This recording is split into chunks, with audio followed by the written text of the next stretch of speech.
Hoy preparé, en prosecución de lo que iniciamos ayer, una capacitación específicamente de oratoria política.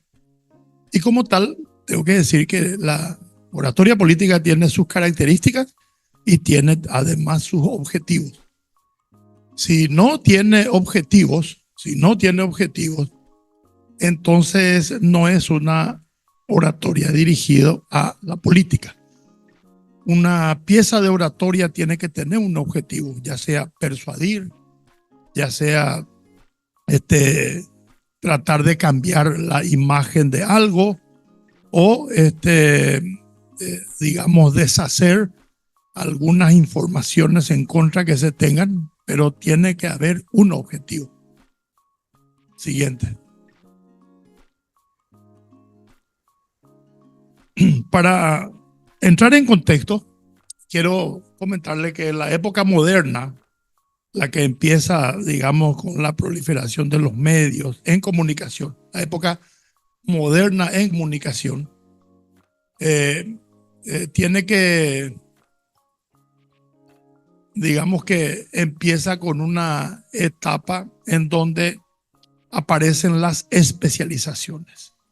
Ya no es solamente una oratoria lineal, única, sino que empieza una práctica de oratoria especializada en una cuestión académica, especializada en muchos estilos y en muchos objetivos. O sea, la oratoria se va adaptando a las necesidades y adopta características específicas de su ámbito. Siguiente. Ese del gris que está ahí no puede sacar.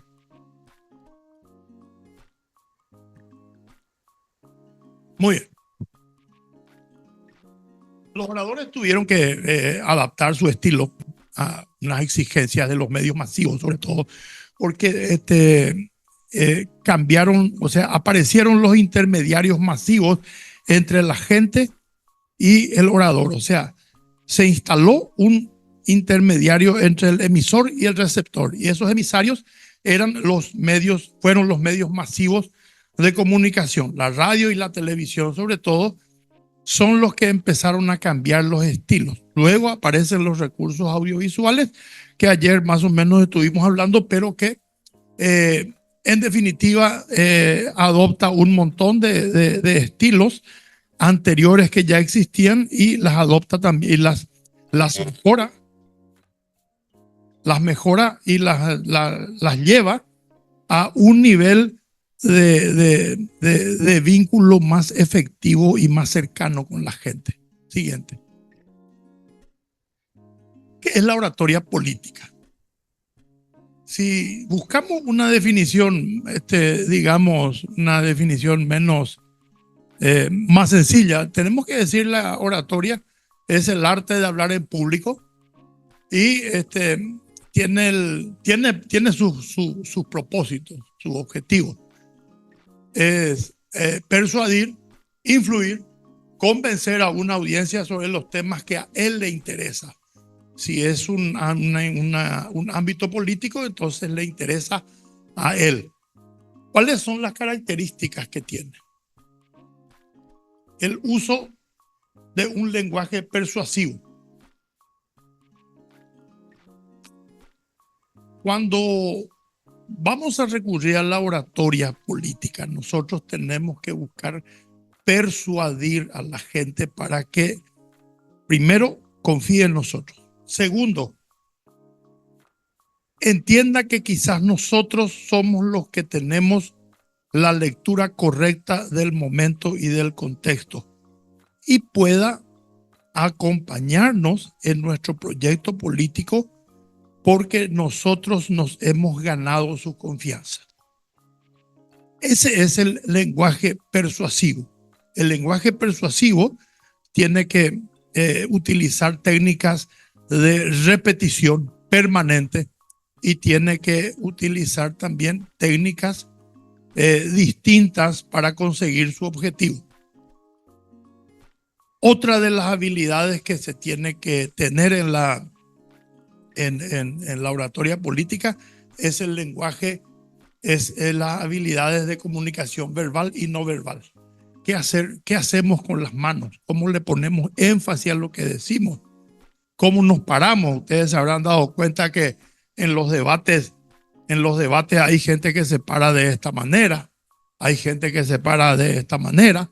Todas esas combinaciones de poses son lenguajes no verbales. Hay algunos que mueven la cabeza cuando escuchan algo que no les gusta. Eso significa que están sintiendo algún golpe de algún adversario. Hay algunos que se tocan mucho la nariz, por ejemplo. Probablemente si están diciendo algo están mintiendo. Esas son las técnicas no verbales que hay que aprender a descifrar para poder entender un poco la oratoria política. Y hay que adaptar el lenguaje al público, que es el objetivo. Si vamos a hablar en un público o con un público que se dedica a un tipo de comercio, tenemos que saber perfectamente cuáles son sus problemas. Tenemos que saber perfectamente cuál es su nivel de vida, qué problemas viene arrastrando y qué esperanza tiene. Porque nosotros, como decía un antiguo presidente de un país sudamericano, cuando se fue a una reunión con unos indígenas, me parece que fue en Brasil, y le preguntó el cacique, le preguntó si qué es lo que venía a decirle, qué venía a traerles. Y quiero ser honesto, le dijo él. Yo lo único que les puedo traer es esperanza. Y vamos a trabajar juntos para ver esa esperanza cómo se materializa, con médicos, con remedios o con otras cosas. Pero lo único que yo puedo ofrecerles es la esperanza. Entonces hay que adaptar el lenguaje al público objetivo. Hay que saber qué piensa, hay que saber qué necesita y sobre todo tenemos que saber cuál es su vínculo cultural con el pueblo. ¿A qué segmento responde? Si es de clase media, es otro tipo de discurso. Si es clase alta, si es en un lugar en donde hay una reunión de empresarios, es otro tipo de discurso. Y una condición que hoy en día es básica. Sin eso no se puede intentar hacer un discurso. Es que hay que generar una conexión emocional con la audiencia. La emoción define absolutamente todo en una campaña política. Hay un porcentaje muy pequeño de gente que elige votar de acuerdo a lo que su razón le dice. El resto vota con el corazón. Por eso en una oratoria, por eso cuando nosotros hacemos un discurso, tenemos que tratar de tocar el corazón de la gente. Siguiente. Objetivos de la oratoria política.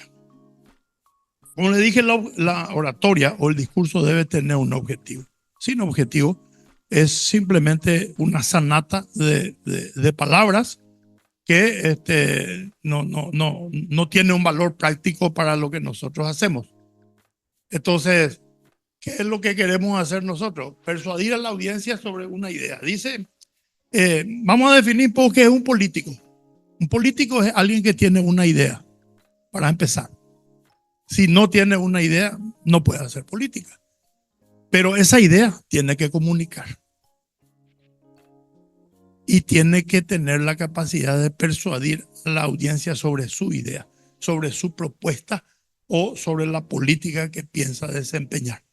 Política es también, ustedes saben, es la práctica que organiza, administra y controla todo lo que significa el movimiento del Estado.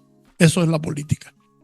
Dentro de eso tenemos política electoral, tenemos política partidaria, tenemos política institucional. Hay una serie de prácticas políticas, pero la política es simplemente eso.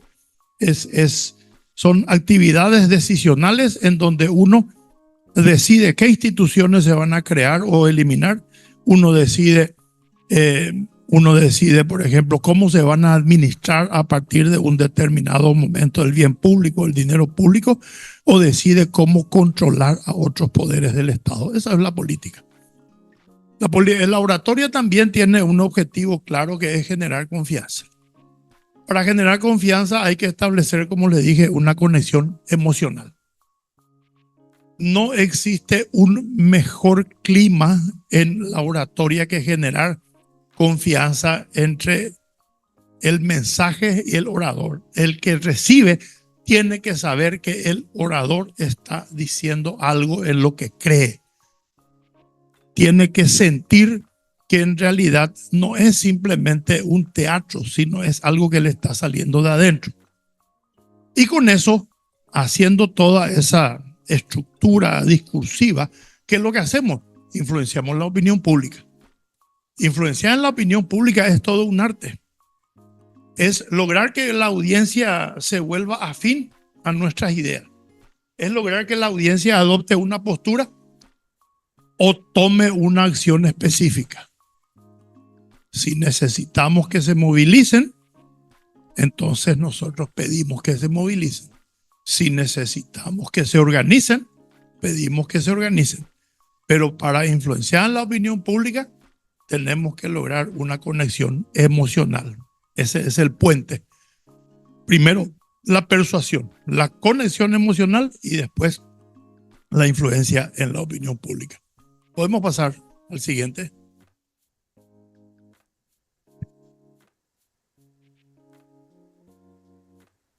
Por supuesto, como es un arte, tiene que tener técnicas. Y la técnica de una pieza de oratoria tiene una estructura primero. Para hablar sobre un tema, primero tenemos que hacer la introducción, explicar por qué, explicar de dónde, explicar cómo llegamos nosotros a manejar ese tema. Luego tenemos que desarrollar nuestra idea con relación a lo que nosotros dijimos antes en la introducción. Y siempre tiene que haber una conclusión. La conclusión en una pieza de oratoria política es la organización, pedir organización a los que nos escuchan, pedir acción a los que nos escuchan y pedir acompañamiento. Esa es la conclusión. Así se estructura un discurso político, una pieza de oratoria política. ¿Cómo lo hacemos? Usamos argumentos persuasivos. Si queremos a un grupo de gente persuadir de que lo que hacen les está generando un daño, podemos usar datos y podemos usar estadísticas y testimonios y ejemplos de que haciendo las cosas de manera diferente van a cambiar. Nunca intenten convencer a la gente de que sigan haciendo las mismas cosas para obtener diferentes resultados. Eso no funciona. Si hacen la misma cosa de siempre, van a obtener siempre el mismo resultado. Recursos retóricos que se necesitan para el discurso político, ¿cuáles son? La repetición. Hay que repetir nuestra idea. Le entra a la gente en la cabeza, le queda nuestra idea y hace que sea suya. Si seguimos repitiendo, la gente ya no se va a dar cuenta si es su idea o es nuestra. Se va a incorporar a su personalidad. Hay que usar metáforas. Y hay que usar analogías. Vamos a usar ejemplos de otras cosas para tratar de convencer a nuestra audiencia. Y vamos a adoptar posturas que llamen a conectarnos emocionalmente. No vamos a ser unas personas que hablamos así en esta forma o que hablamos sin levantar la vista. Tratemos de mirar a la gente, hacer esa conexión de la vista con la gente, hacer que la gente vea que le está mirando el orador, genera una mucho mayor empatía. No escondan nunca la vista del auditorio, ni miren hacia arriba, ni traten de inspirarse de esta forma. No, la inspiración está ahí enfrente. ¿Cuál es la persona más importante en un auditorio? ¿El orador o el espectador? El oyente. No hay ninguna duda que la persona más importante es el oyente. Él es el más importante. Nunca intenten ser artistas, aunque se comporten como tal para llamar la atención, pero nunca saquen de la cabeza que el más importante de todos es el que les escucha. A él va el mensaje y él tiene que responder con una acción o una decisión favorable a los intereses nuestros. Adelante.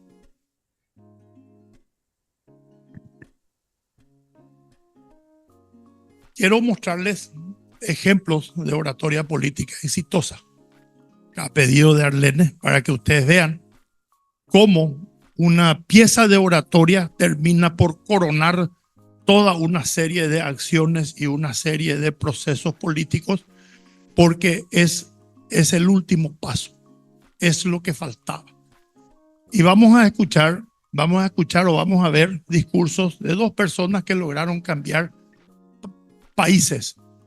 Uno de ellos al menos logró cambiar el futuro de una gran cantidad de personas en los Estados Unidos, y el otro logró que la gente, que los colonialistas que tenían sujetado a su país, les suelten la mano sin necesidad de la violencia.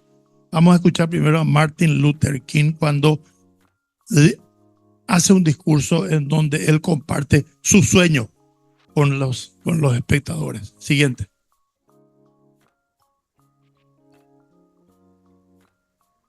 Ahí de.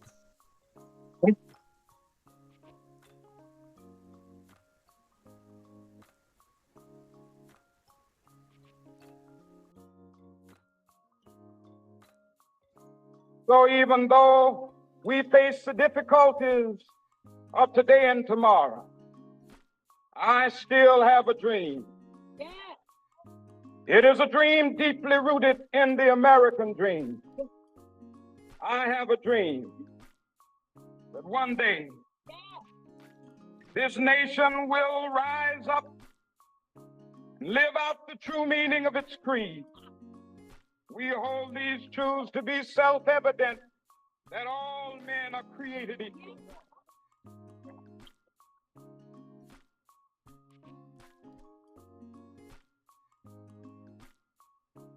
I have a dream that one day on the red hills of Georgia, the sons of former slaves and the sons of former slave owners will be able to sit down together at the table of brotherhood.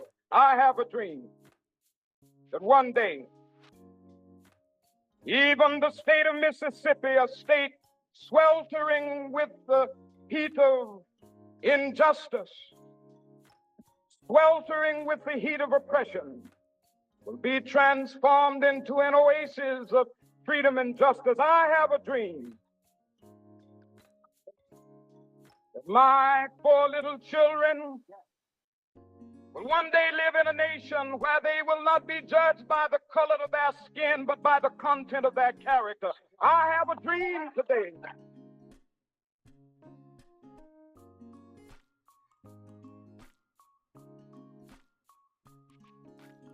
I have a dream that one day down in Alabama, with its vicious racists, with its governor having his lips dripping with the words of interposition and nullification. One day right there in Alabama, little black boys and black girls will be able to join hands with little white boys and white girls as sisters and brothers. I have a dream today.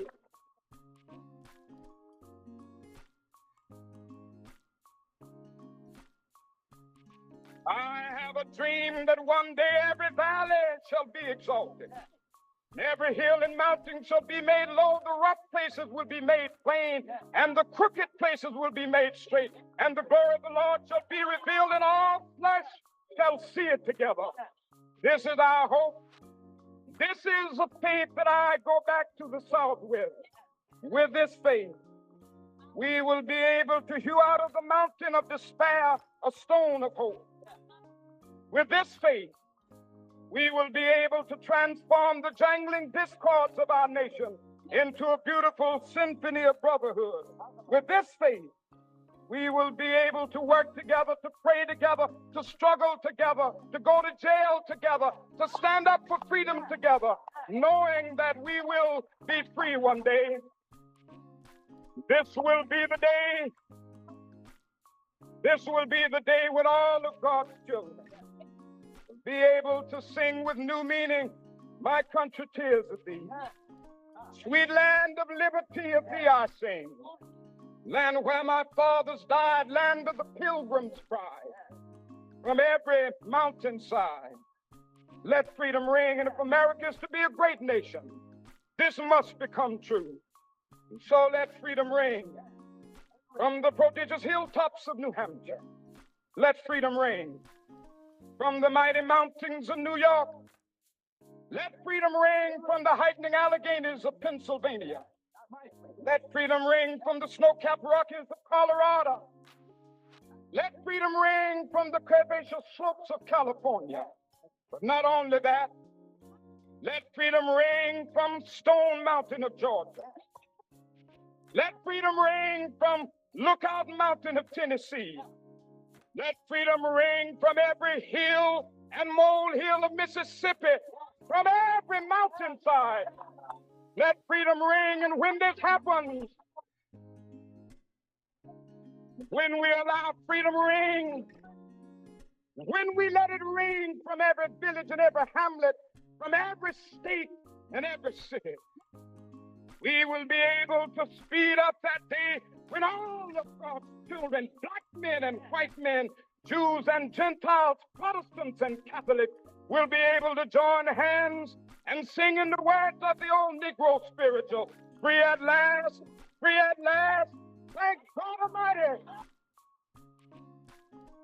Bueno, este discurso es en realidad un discurso didáctico. Ustedes se habrán fijado, tienen muchas metáforas. El clima sofocante de la opresión es una metáfora fantástica. Después también tiene un clima emotivo, emociona e inspira. Esas son las técnicas discursivas. Y no sé si se dieron cuenta el gesto no verbal. Martin Luther King creía en lo que decía y transmitía eso. Eso es lo que transmitía. Por eso la gente percibió esto. ¿Por qué? Porque la imagen hoy en día es probablemente más importante que la palabra. Porque lo primero que hace la gente es ver, luego escucha. Esto tienen que saber. Entra por el ojo y luego se procesa. Lo que no entra por el ojo no existe. Por eso que la imagen no verbal es fundamental para que nuestra pieza retórica, nuestra pieza oratoria tenga el efecto deseado. Vamos a ver el otro. El otro es un luchador que el otro es un luchador que quería la libertad de su país, India, pero no quería apelar a la violencia porque enfrente tenía al hegemón de entonces, que era el Reino Unido. No tenía posibilidades en la violencia. Entonces él apeló a la no violencia y ganó una batalla que nunca se libró. Vemos.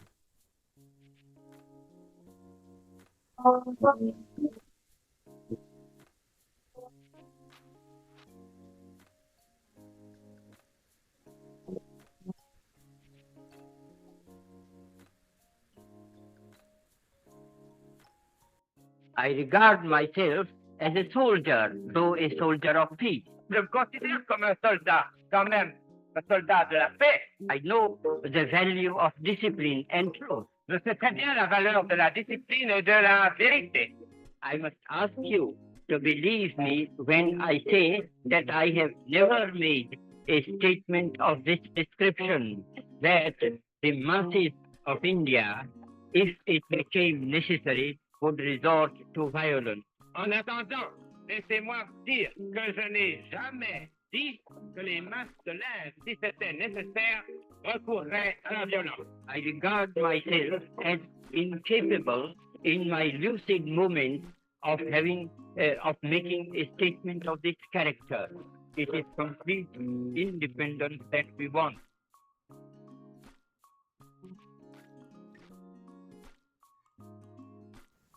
Bueno, no sé si ustedes se dieron cuenta que Mahatma Gandhi es absolutamente coherente entre lo que siempre predicó y la forma como vivió. Esa fue su mayor fortaleza.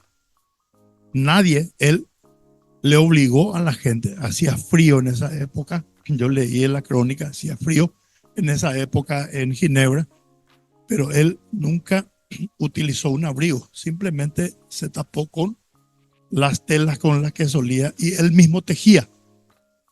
No aceptó ningún tipo de abrigo, pidió que le pongan un almohadón para evitar el piso frío, nada más, y se sentó sobre eso.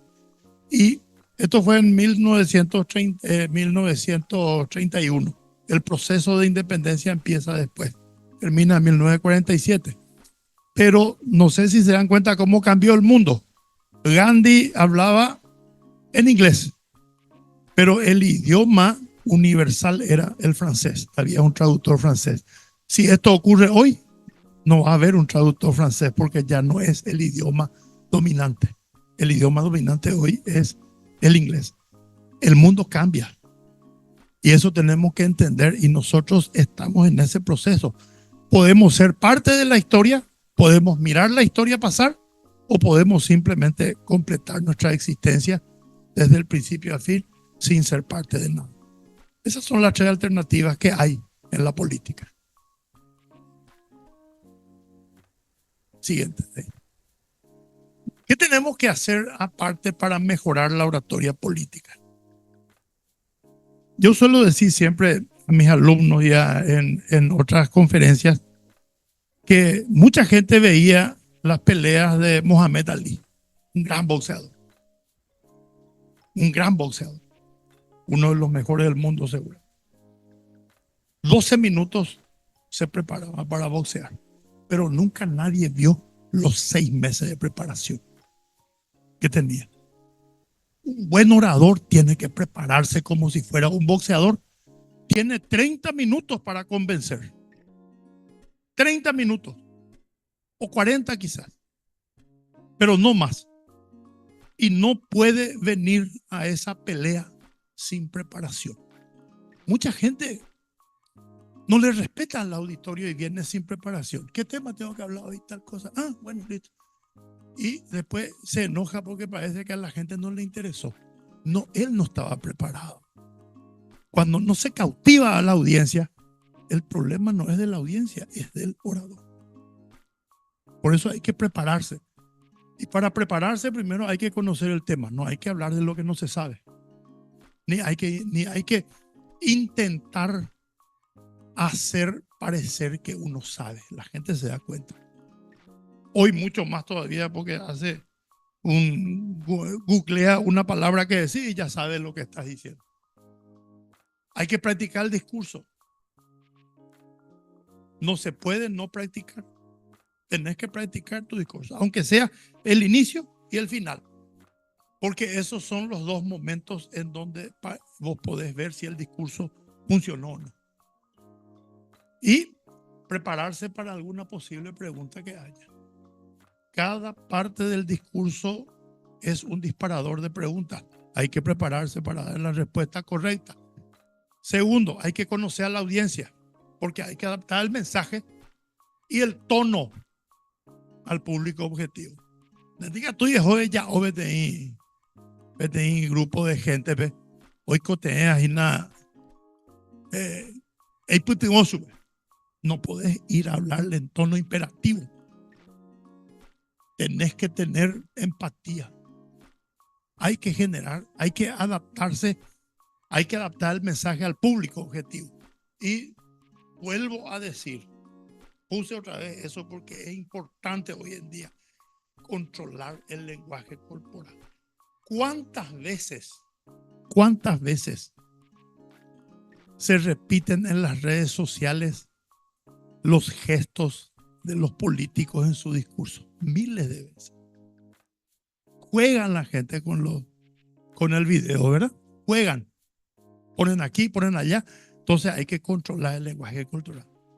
El corporal, mantener una postura segura. Así como les dije, para y utilizar gestos enérgicos, pero que no parezcan de teatro. Tienen que ser naturales.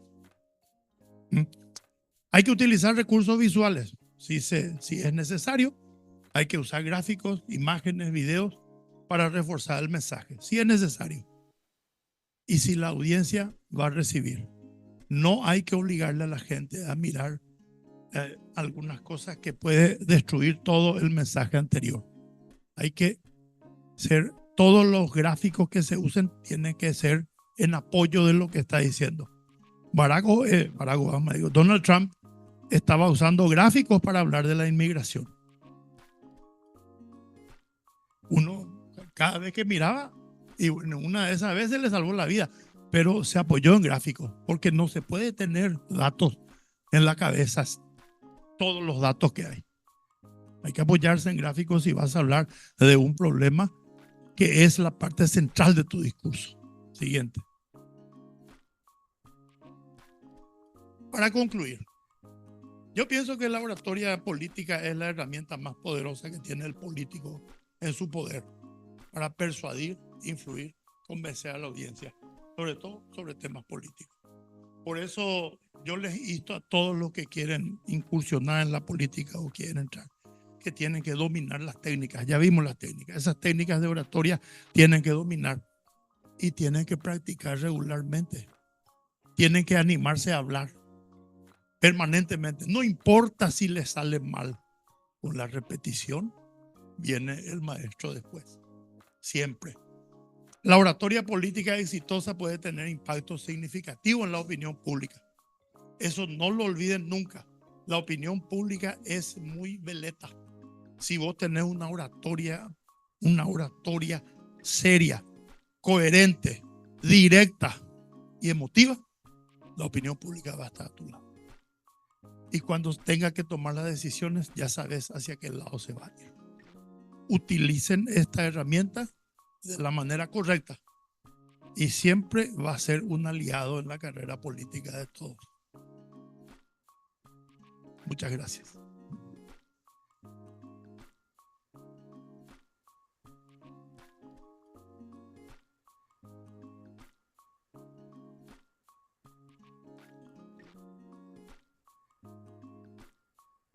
Si alguna persona del auditorio, de la gente que está conectada, quiere hacer alguna consulta, después vamos a hacer un pequeño break.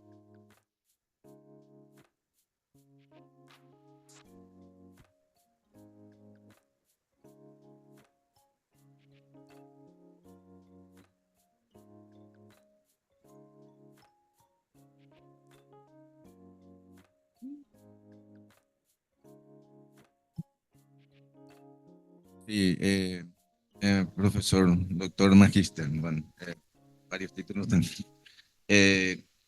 ¿Cuál sería el discurso que debería emplear un político paraguayo de acuerdo a nuestra realidad para que llegue más a la gente? Por ejemplo, Primero, tiene que estudiar, tiene que tener un estudio. Todo discurso político empieza por un estudio de la realidad. Si no se conoce la realidad, entonces estamos haciendo ciencia ficción. Hay que investigar. De alguna manera hay que investigar cuál es el sentimiento, cuál es el clima social, cuál es la opinión mayoritaria sobre ciertos temas imperantes, ¿verdad?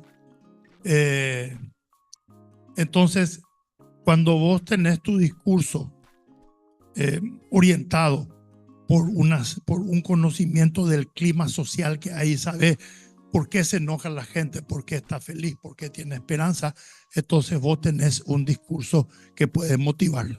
No significa que ese discurso va a hacer que la gente te siga. Ese es un proceso, pero ahí empieza la conexión. La conexión empieza con la palabra. En el siguiente discurso vos seguís hablando exactamente igual, seguís diciendo la misma cosa, seguís con mayor fundamento.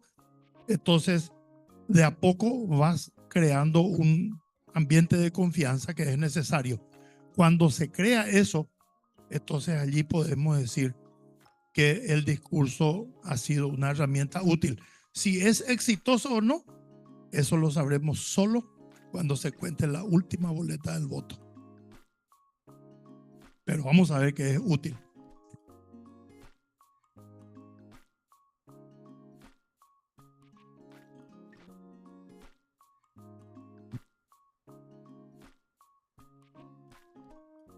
Le damos la palabra a Mancio, que pidió por el chat para hablar.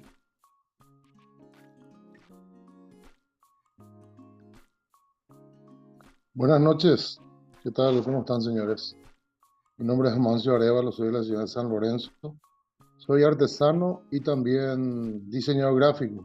Hago marketing digital, deportivos. No, solamente yo quería agradecer por la oportunidad que me están dando para poder participar de este curso. Me parece muy interesante.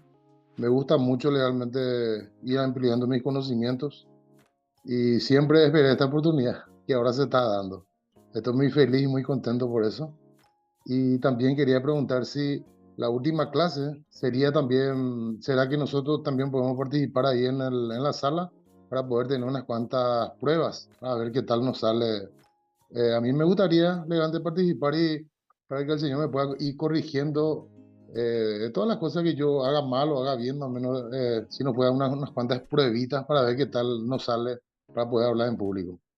Solamente eso. Muy buenas noches. Gracias. Ya una respuesta que tiene quizás Arlene más que yo. Don Amancio, te esperamos mañana aquí en el PC. Vamos a enviar hoy la ubicación en el grupo que tenemos formado con las personas que se inscribieron en el curso pasado y en este. Y bueno, nos vemos mañana a partir de las 6 de la tarde. Vamos a estar aquí esperándola a todos los que quieran asistir. Vamos a tomar un rico cocido, una rica chipita y vamos a conocernos un poco. Le damos la palabra ahora a Gabriel Fernández.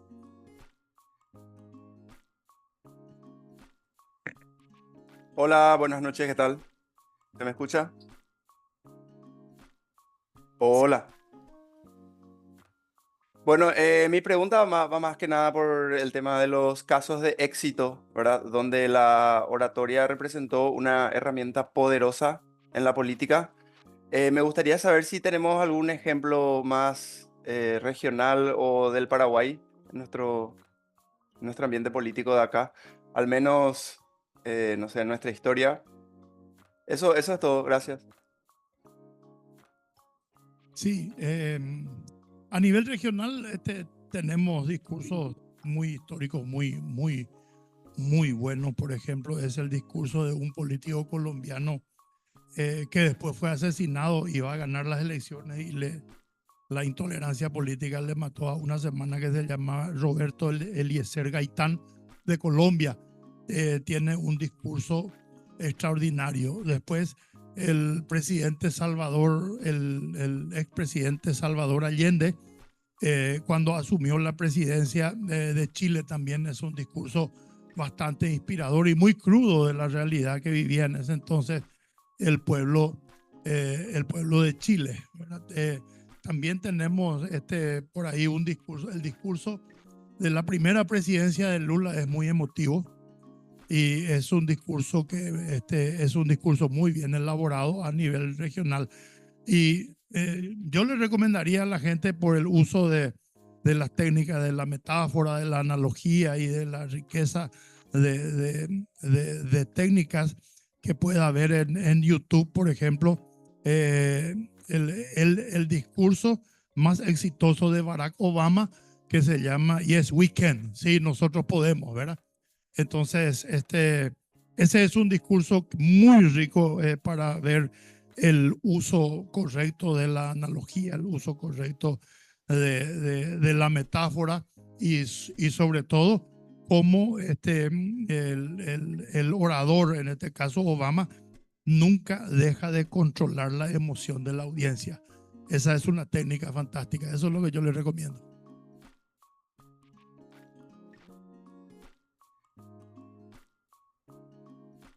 Una pregunta sobre el orador político nacional dentro del Paraguay que nosotros teníamos, que yo llegué a escucharle y a compartir mucho tiempo con el Lino César Oviedo.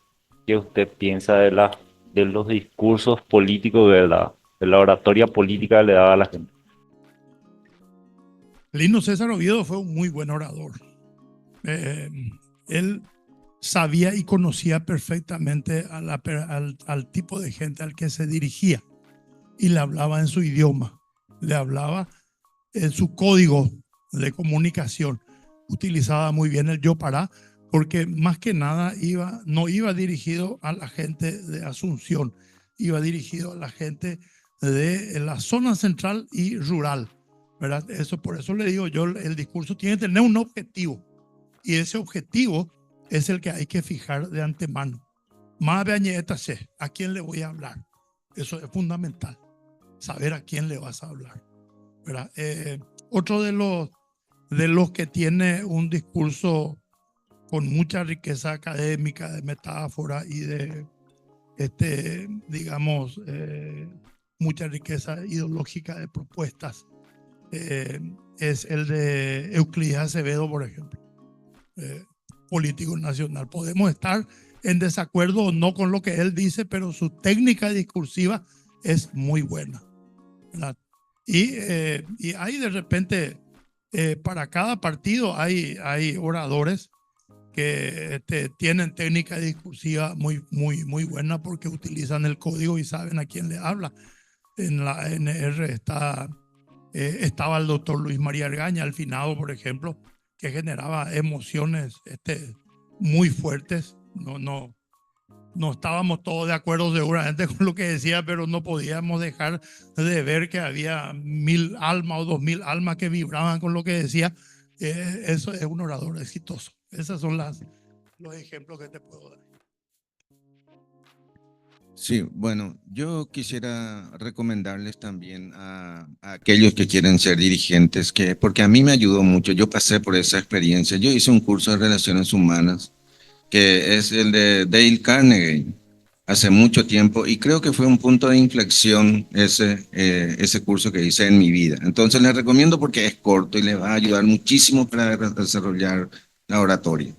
Y bueno, el tema de lo que tenemos que también tratar de ir más allá de las ideologías, porque en otras ideologías hay muchísima riqueza, hay mucho que aprender. Entonces, yo les recomiendo también que escuchen los discursos de Perón. Ahora tenemos todo en YouTube, absolutamente todo.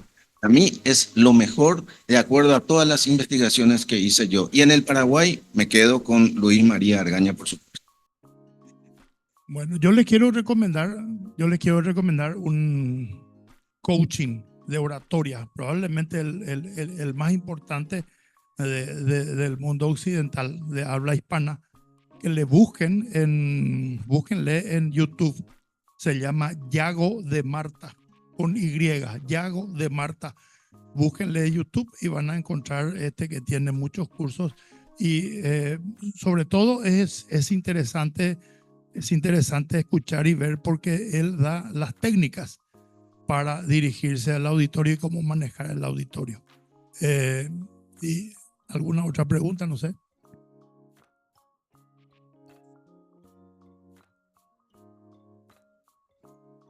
Vamos a hacer un break de 10 minutitos mientras nosotros vamos a tomar un cocidito y vamos como una chipita y ya volvemos.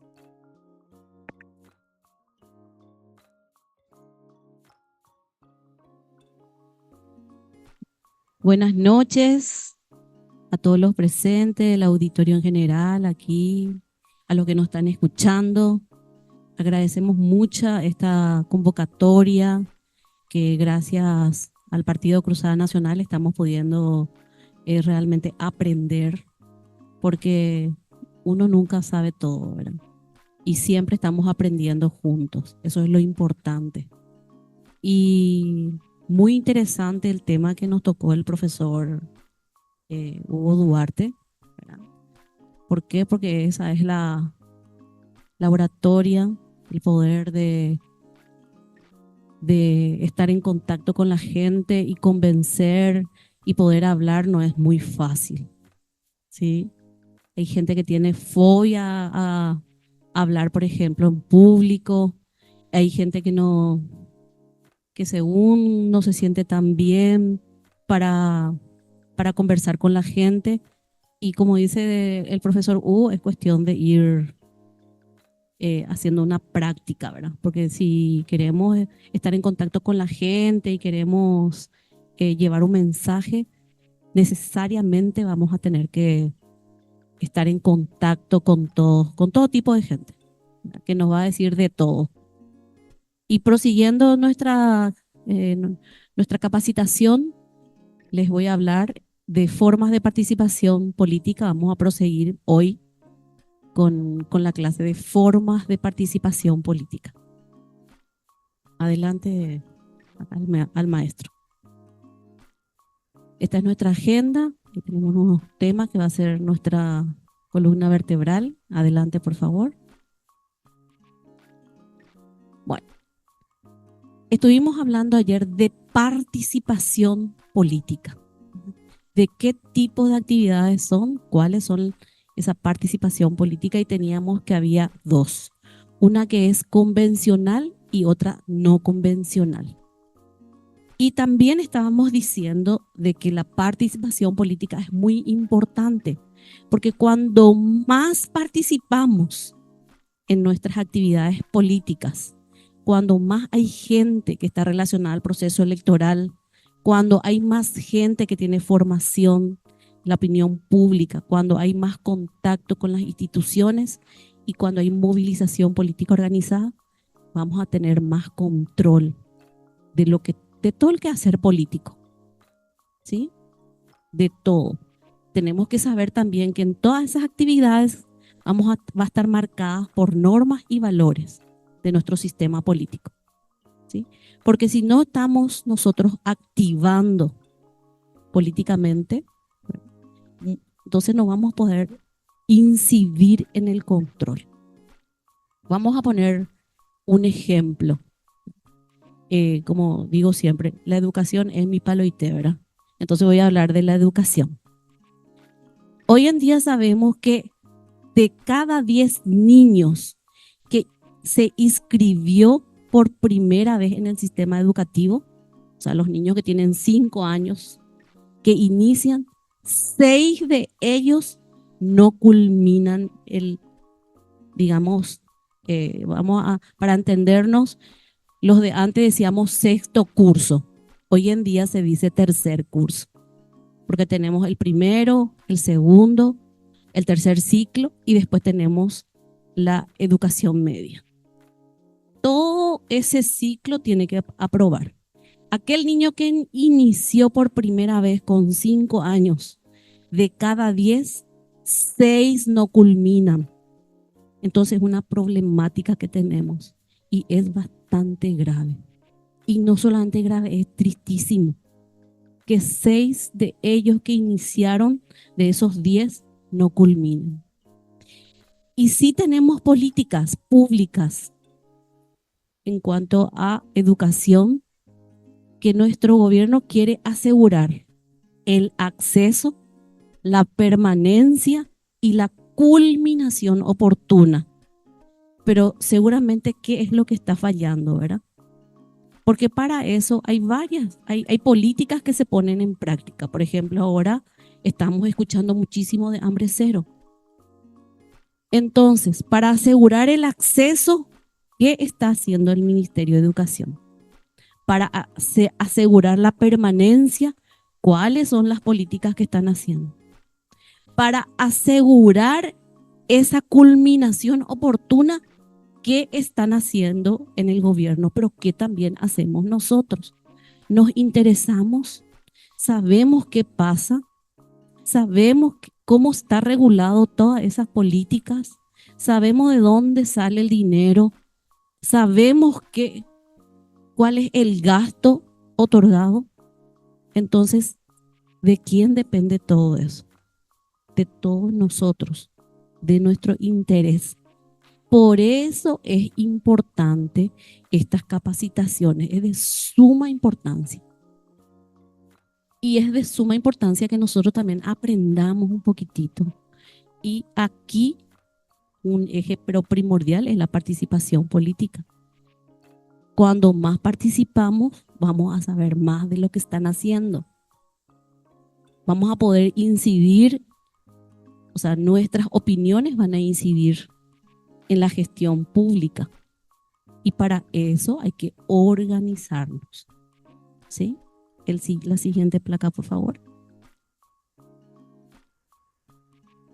Bueno, estas son las actividades políticas convencionales. Acá tenemos las que son relacionadas con el proceso electoral. La principal es votar, ¿sí?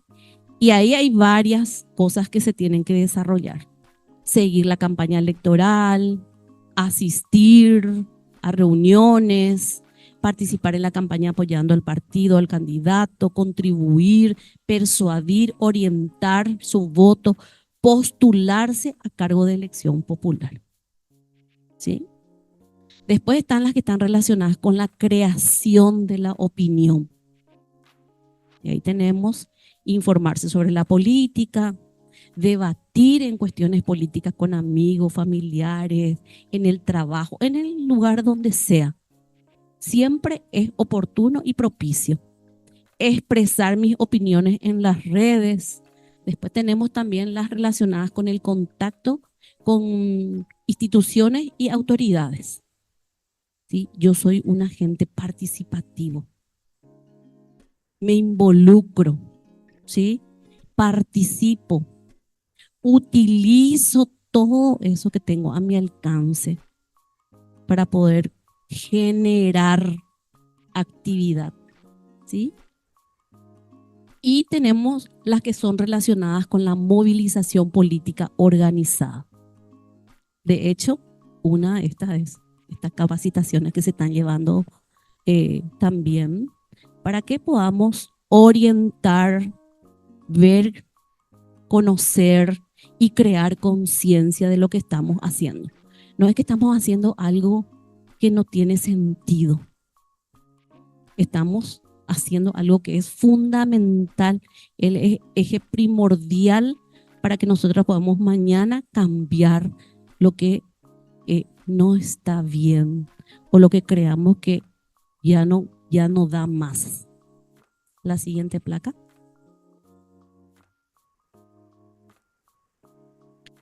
Bueno, una de las participaciones convencionales definitivamente es el voto. El voto como acción política. Y de hecho que conocemos ya desde la antigüedad un legado pero magnífico es nuestro sistema de democracia que nos legó la antigua Grecia. Pero no vamos a hablar cómo ellos hicieron, pero evidentemente ahí el mecanismo principal y fundamental es el voto para la participación política. Ese ejercicio hace que nosotros decidamos, pero muchísimas cosas. Y sobre todo, ¿verdad?, quiénes nos van a gobernar. Y detrás de quiénes nos van a gobernar, vamos a tener ahí cuál va a ser su expresión de gobierno. ¿Qué significa eso? ¿Cuál es su proyecto? ¿Cuál va a ser nuestro futuro a partir de eso? ¿Y quién tiene control de esa posibilidad de que nos va a marcar el rumbo y nuestro futuro? Es aquel voto que vamos a depositar mañana. ¿Sí? Ese es el acto, pero fundamental que nosotros tenemos que trasladar a nuestros electores. ¿Sí? Porque si nosotros no les explicamos eso, muchas veces parece que uno está medio lejana a esa realidad. Nosotros tenemos que explicarle esa importancia, pero trascendental. ¿Y qué se necesita? Además de tener 18 años cumplidos, ¿verdad? Cumplir, participar, poder elegir y ser elegido también, ¿verdad? Y vamos a hacer un poco de analogía y a lo mejor algunos no son antagónicos, porque en algunos países, por ejemplo, el voto es obligatorio. ¿Y por qué es obligatorio? justamente por lo que estuve diciendo, porque es un mecanismo pero fundamental, primordial para poder tomar decisiones de futuro de nuestro país. Imagínense. Y por supuesto, si las personas no se van a votar, eso puede tener consecuencias gravísimas o negativas. Y entonces en algunos países, aquellas personas que no acuden ¿verdad?, a realizar ese ejercicio, ese acto fundamental que puede ser a partir de ahí un cambio, entonces se le niega, por ejemplo, acceder a algunos servicios públicos. ¿Sí? Por ejemplo, la emisión de su pasaporte, algunos trámites bancarios, viajar, se le niega, por ejemplo, esa posibilidad si no cumplió con ese deber obligatorio. Por supuesto, al no haber de repente una obligación en ese acto tan trascendental, porque hay gente que decide no votar o no expresar esa opinión o esa decisión, ¿verdad? Como no hay ninguna consecuencia negativa, entonces mucha gente decide no ir a votar, ¿verdad? Y de repente no tiene conciencia de esa consecuencia que tiene, ¿verdad?, para el sistema político, que es la legitimidad y definir, por ejemplo, quiénes serán nuestros gobernantes y cuál va a ser el futuro de nuestro país. Adelante, por favor, vamos a seguir. Bueno, para nuestro país, nosotros tenemos aquí el Tribunal Superior de Justicia Electoral, que es el encargado, ¿verdad?, de llevar a cabo todo lo que se refiere a, digamos, al registro, a el día D, que es el voto, que es donde nosotros pensamos que eso es lejano, ¿verdad? Pero hay muchísimo trabajo. Ustedes pueden entrar en la página y ver un montón de cosas que son bastante interesantes, ¿verdad? Y a partir del 2012, aquellos jóvenes que hayan cumplido 18 años ya están registrados automáticamente, ¿verdad? Pero el registro dice que está directamente relacionado con lo que dice la Policía Nacional, ¿verdad?, en identificaciones, el registro de la dirección, entonces la localidad. Entonces aquello se le integra ya en el registro cívico permanente de acuerdo a esa localidad. Aquellas personas de repente que no son ubicadas, cada joven tiene que irse a una oficina y registrarse cuál es su última localidad, ¿verdad? Eso es interesante, que podemos ver, por ejemplo, varias propuestas que nos traen acá el Tribunal Superior de Justicia Electoral con una variedad de aspectos que debemos conocer como personas que estamos trabajando en política. Y acá hay algo también muy significativo, que es la campaña de promoción de Mi Primer Voto. Si ustedes entran, hacen clic ahí, pueden saber cuáles son los beneficios que tienen aquel joven que votó por primera vez. ¿Sí? Vamos a irnos a la siguiente placa.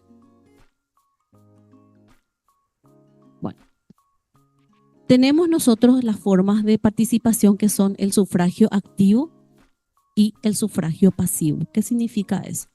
El sufragio activo es cuando yo cuando hago uso de mi derecho y deber y de función pública, que es de ir a votar. Yo voy a ir a elegir las autoridades, ¿sí?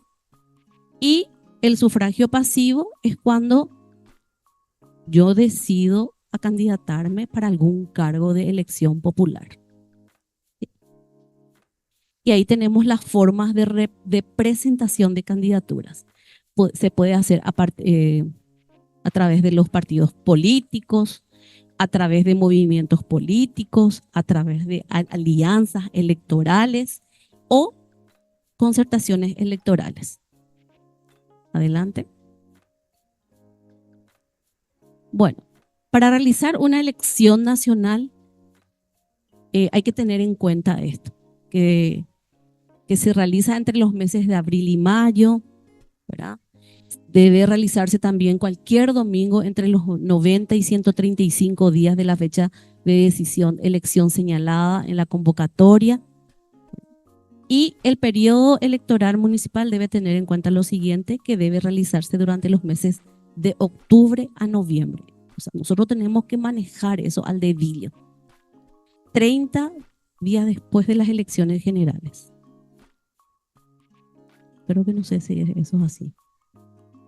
Debe realizarse cualquier domingo entre los, ahí dice, de entre los 90 y 120 días antes de la fecha de elección señalada en la convocatoria de elecciones. Adelante. Periodo electoral nacional, ¿cuáles son las candidaturas que se eligen? Aquí tenemos en la placa presidente, vicepresidente, diputados, senadores, por supuesto titulares y suplentes, gobernadores, junta departamental y Bucoboingo. Es larguísimo. Eso es lo que de repente a las personas que no tienen tanta práctica es como que tropiezan, que ya no saben a dónde que tienen que ir marcando su voto. ¿Verdad? El Parlasur y para el periodo municipal, intendente, junta municipal. Adelante. Los partidos y movimientos. Acá tenemos la condición. Partidos y movimientos y la diferencia. La extensión, los partidos es nacional y los movimientos también nacional, departamental o distrital. La duración, los partidos indeterminada, los movimientos determinados. Porque de repente los movimientos solamente se agrupan por un objetivo. Y cuando cumple ese objetivo se extingue automáticamente. Los miembros de los partidos son permanentes, son afiliados. Los movimientos carecen de miembros permanentes, tienen proponentes. Para lo que va, ellos justamente toman un objetivo eleccionario y ahí tienen proponentes. Y ambos pueden recibir subsidios para gastos de campaña. Adelante.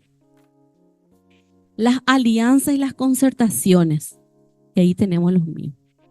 Las alianzas nacional, departamental o distrital, los mismos, las concertaciones también. Las alianzas se pueden extinguir automáticamente cuando termina la elección para la cual fue constituido. Y las concertaciones se extienden por el periodo de duración también previsto para los cargos electivos resultantes. Las alianzas, los miembros son los partidos políticos y las concertaciones, partidos políticos también y movimientos políticos. Y también pueden recibir aportes y subsidios del Estado. Adelante. Las causas de extinción de partidos y de movimientos. Cuando se incorpora a otro partido político o cuando hay una fusión. Es muy importante saber. Cuando, la no obtención de al menos 1% del total de los votos válidos emitidos, dice, en cada una de las dos últimas elecciones generales. La finalización de las elecciones para la cual se constituyó, sobre todo los movimientos políticos. Y la caducidad, ahí tenemos. La falta de elecciones internas puede incidir en la caducidad para la nominación de sus autoridades ejecutivas nacionales durante 2 periodos consecutivos conforme la previsión de sus estatutos. Y la no concurrencia de elecciones generales también. Adelante. Bueno, aquí hay algunos datos muy interesantes y relevantes que debemos conocer, sobre todo a tener en cuenta cuál va a ser nuestro segmento, porque tenemos que segmentar nosotros a quienes vamos a llegar a nuestro futuro elector. Y sobre todo saber cuál es el mensaje que debemos elegir a la hora. Tenemos que tener los datos, porque si no tenemos los datos, no vamos a poder realizar, no vamos a poder llevar a cabo nuestra tarea. Y acá estos datos son para las elecciones del 2023, que son fresquitas, están ahí nomás. Y nos dice que el Padrón Nacional cuenta con 4.782.940 electores habilitados para las últimas elecciones, ¿sí? De los cuales, estos datos son fresquitos y son interesantes a la hora de saber cuál es nuestro target electoral, ¿sí? El 31% son jóvenes que tienen entre 18 y 29 años, ¿sí? ¿Cuántos jóvenes son habilitados que van a votar por primera vez en el año pasado? ¿Y cuántos son paraguayos habilitados en el exterior? Entonces, para saber cuál va a ser el discurso político.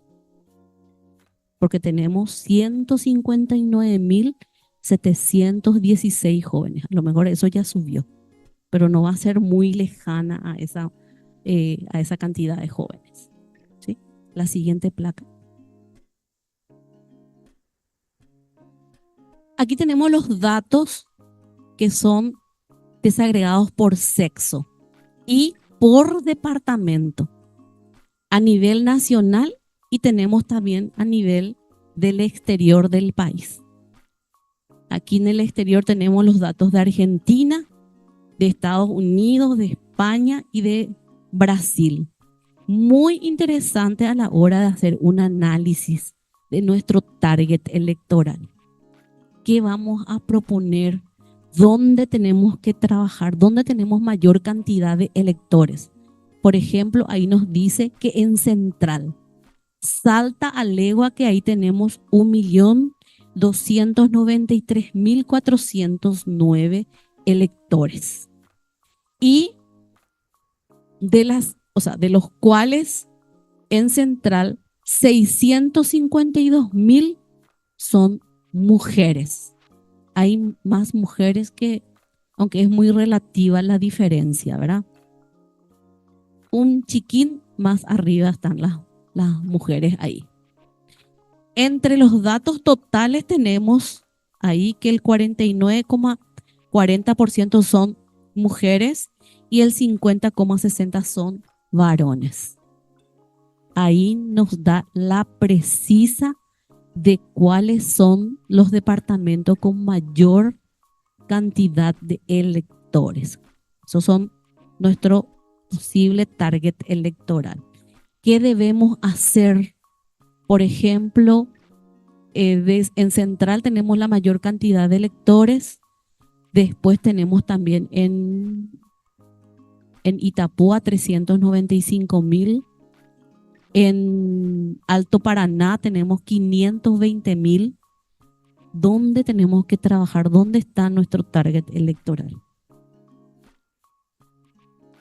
Sí, así mismo. Pero eso a nivel total, que no hay una relativa diferencia, pero si vamos a mirar por departamento, ahí vamos a ver las diferencias entre varones y mujeres y donde ahí hay mayor cantidad de posibles electores. ¿Y qué es lo que podemos ir proponiendo como partido? Eso es lo que tenemos que ir mirando, ¿sí? Y a nivel exterior también, ¿sí? Tenemos más mujeres que varones. Eso significa que ahí hay muchísima gente que sueña con regresar a su país, que hay mucha gente que por cuáles fueron las problemáticas por las cuales tuvieron que partir de su patria, dejando familia, hijos, miles de cosas, ¿verdad? Bueno, adelante por favor, vamos a seguir la siguiente placa. Esta es la siguiente, no, es la misma. A ver, ahí tenemos el otro.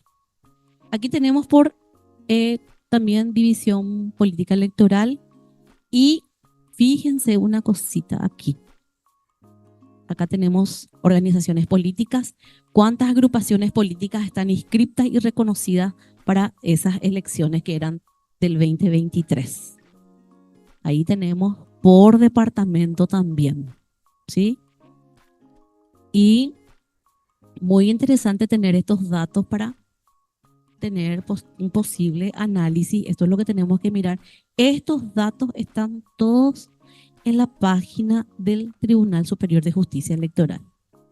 En la torta ahí podemos mirar los porcentajes y ahí nos da otra vez que el 31% de toda la cantidad general son jóvenes. El 57% son adultos y el 12% son adultos mayores. Entonces, ¿qué es lo que podemos proponer como partido?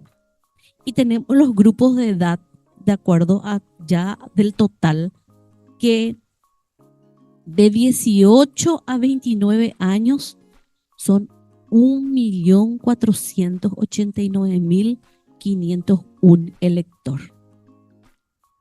Y ahí, fíjense, de 30 a 64 son 2.714.400. Fíjense esos datos súper interesantes para poder hacer un análisis, porque si eso puede, lo que va a hacer es posiblemente que crezca, pero no va a crecer demasiado para las siguientes propuestas de elecciones que pudieran ocurrir, ¿verdad? De aquí a pasito nomás tenemos uno, pero a lo mejor si crece va a crecer un cierto porcentaje. Y la población joven es bastante y tenemos también de 30 a 64 años una cantidad, pero bastante considerable. Adelante, por favor. Siguiente. Bueno, hasta acá entonces la presentación y les dejo este pensamiento. Dice, esforcémonos de modo que cada uno de nosotros pueda considerarse a sí mismo como artífice de la victoria. Y podemos hacer conclusiones de que estos datos que podemos obtener del Tribunal Superior de Justicia Electoral tenemos que saber nosotros para poder segmentar, para poder tener nuestro target electoral, que es muy importante. ¿Para qué? Para ver qué propuesta podemos hacer. Hay un segmento joven bastante pujante que va a demandar y va a exigir propuestas en el campo de educación, de trabajo, de empleo, o sea, trabajo o empleo, que son los más demandados, y por otro lado también el de seguridad. Pero yo creo que si nosotros tenemos propuestas de trabajo, el tema de inseguridad puede ir bajando también, a menos de que hay otros. Es muy complejo analizar estas posibles problemáticas, ¿verdad? Porque ahí hay ya una cuestión social. Pero estos datos que nos arrojan el Tribunal Superior de Justicia Electoral son para poder tener ahí la precisa de datos de qué cantidad de posibles electores tenemos por departamento y poder ir trabajando ya en base a lo que tenemos para animarle a nuestra gente a que participe. ¿Cuánta gente tenemos ahí que podemos ir justamente asociándonos, viendo cuáles, organizándonos y poner que después ir al plano de la estrategia? Bueno, hasta acá la presentación. Muchísimas gracias.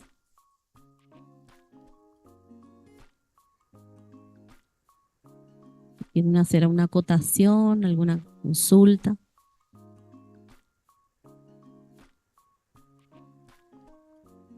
Acá le vamos a dar la palabra justamente al compañero. Bueno, yo quisiera ser sincero con todos Y ya que participo también aquí, estoy muy interesado que efectivamente el día de mañana se dé un cambio de sistema en nuestro país. Y creo que lo que se está haciendo, este pequeño esfuerzo y sobre todo quienes participaron aquí como expositores, tenemos que felicitarlos y agradecernos. Pero es muy poco lo que estamos haciendo. Deberíamos estar mucho más avanzados ya. El tiempo, perdimos bastante tiempo. ¿Se puede hacer? Sí se puede hacer. ¿Qué es lo que nosotros podemos hacer de nuestra parte? Mucho. Pero en general eso viene de la dirigencia. De la dirigencia depende todo. Así como dijo recién la profesora, ¿qué es lo que nosotros hacemos? En nuestro país no se ha hecho absolutamente nada, al contrario, nuestro país está minado de corrupción. Precisamente por eso es que nosotros tenemos que capacitarnos, pero capacitar significa manejar, dominar. Dijo la profesora también, tenemos que ver que no, nosotros tenemos que dominar el tema político, lo que nosotros vamos a ofrecer. Y para eso tenemos que empezar por el tema ideológico.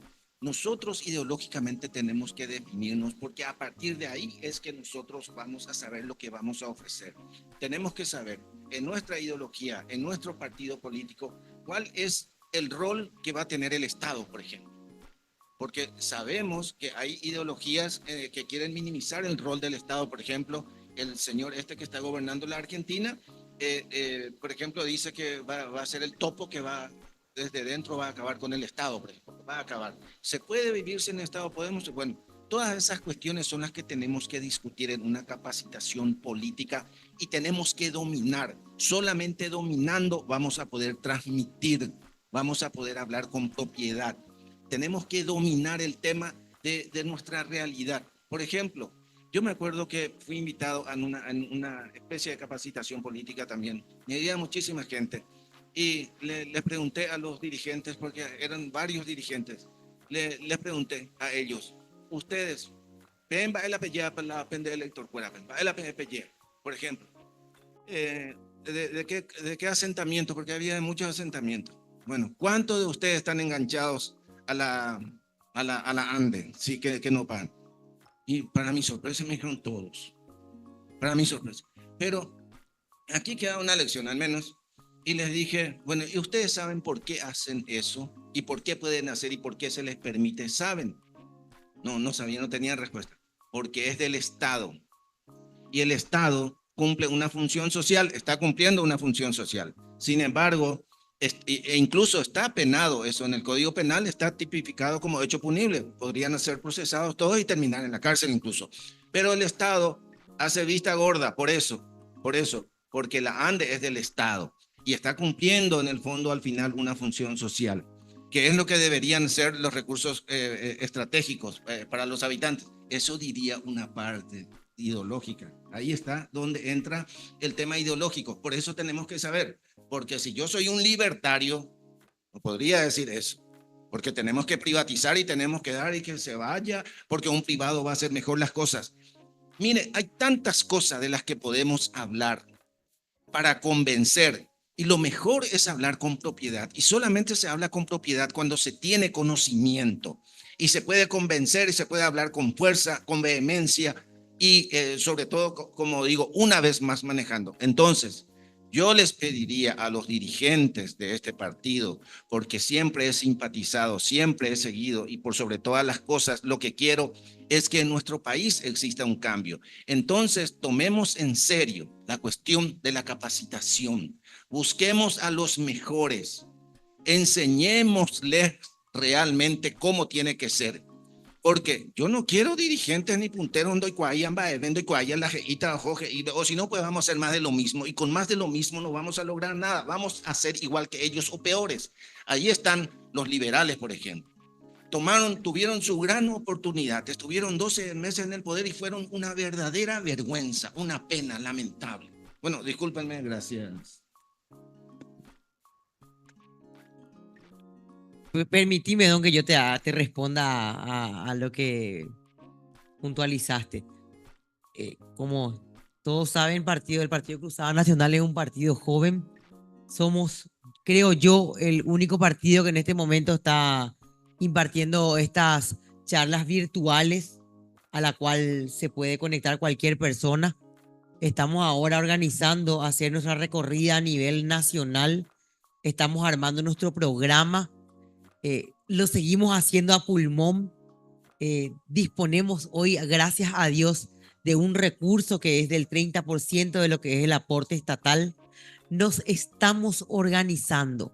Sí o sí vamos a tener ciertos pequeños obstáculos en el transcurso de este tiempo mientras se van dando las capacitaciones. Y yo realmente me disculpo con toda la gente que de repente nos atrasamos un poquitito. Ahora estamos viendo el tema de la computadora, tenemos que comprar una computadora nueva, no, de repente falla el internet, de repente se presentan ciertos obstáculos, pero esas son cosas que pasan. Lo importante es eso, que pasa. Y nosotros seguimos aquí presentes, estamos al pie del cañón, nos estamos organizando y lo estamos haciendo con tanto cariño y vamos a ir recorriendo. Ya tenemos, por ejemplo, agendada nuestra ida hasta Villarrica, Colonia Independencia. Nos estamos organizando ahora para ir hasta Encarnación. Después ya nos toca Ciudad del Este. Estamos armando nuestra agenda, nos estamos organizando y yo te digo, profe, que vamos a hacer todo lo humanamente posible porque aquí el Partido Cruzada Nacional va a hacer las cosas al revés. Primero va a enseñar y después se va a comprometer. Acá estamos haciendo las cosas de una manera distinta. Y bueno, eso, profe, que las disculpas del caso si de repente nos atrasamos un poquitito, pero estamos aquí, estamos en el intento y sabemos que vamos a llegar a la meta. Si hay alguna persona más que quiera hablar, que esté en línea. Sí, José Vega. Le damos la palabra. Ahí puede activar su micrófono. Muy buenas noches para todos. No sé si me están escuchando. Sí, te escuchamos, José. Sí. Primeramente quiero agradecer al Partido Cruzada Nacional por darnos esta oportunidad a todos los jóvenes para poder capacitarnos. Como ya dijeron anteriormente, ningún otro partido ha hecho lo que Cruzada Nacional está haciendo y tenemos un poquito de fe y esperanza otra vez de poder levantar este país. Desde ya, muchas gracias por el espacio.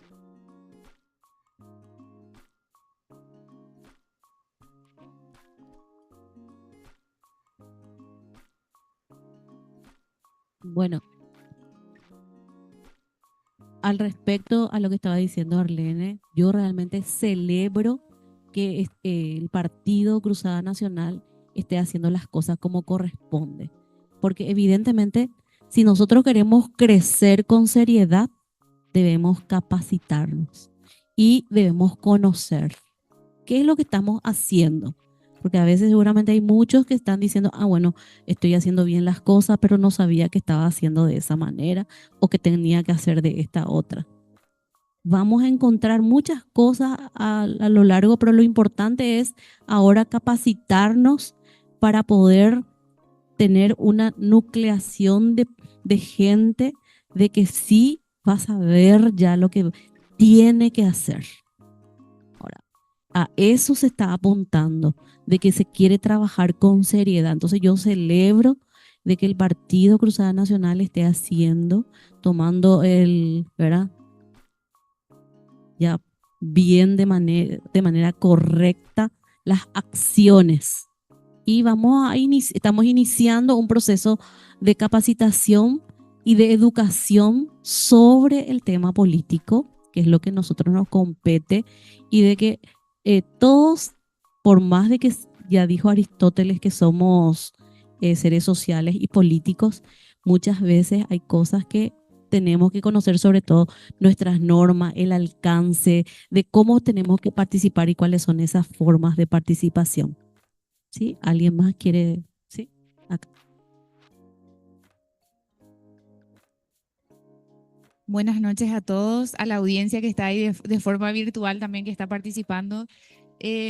Yo creo que represento un poco la voz, no sé si más de los jóvenes, pero me gusta mucho estar acá, compartir. Para mí es un proceso de retroalimentación también esto. Justamente hoy el profesor estaba hablando de un autor de un libro, digo bien, que me pareció bastante interesante. También, por supuesto, en la primera, como te digo, en la primera explicación que tuvimos nos recomendaron también para empezar a descubrir a estas personalidades que nos pueden también ayudar un poquitito a la hora de querer expresarnos, ¿verdad? Y yo estoy muy agradecida también. Yo sé que hay mucha gente de Villarrica, yo soy de Villarrica, soy guaí. Y estoy muy contenta de estar acá con ustedes, así que espero que también se conecten de todas partes del país, inclusive también de otros gente que está por España, otros lados, y empiecen también a participar, porque yo creo que esto es más que nada un espacio de interacción, de crecimiento, retroalimentación. Y creo que no sé si hay algún partido que haga esto actualmente, así que a mí me parece muy interesante. Muchísimas gracias. Colorados hacen eso permanentemente, pero justamente defendiendo el sistema.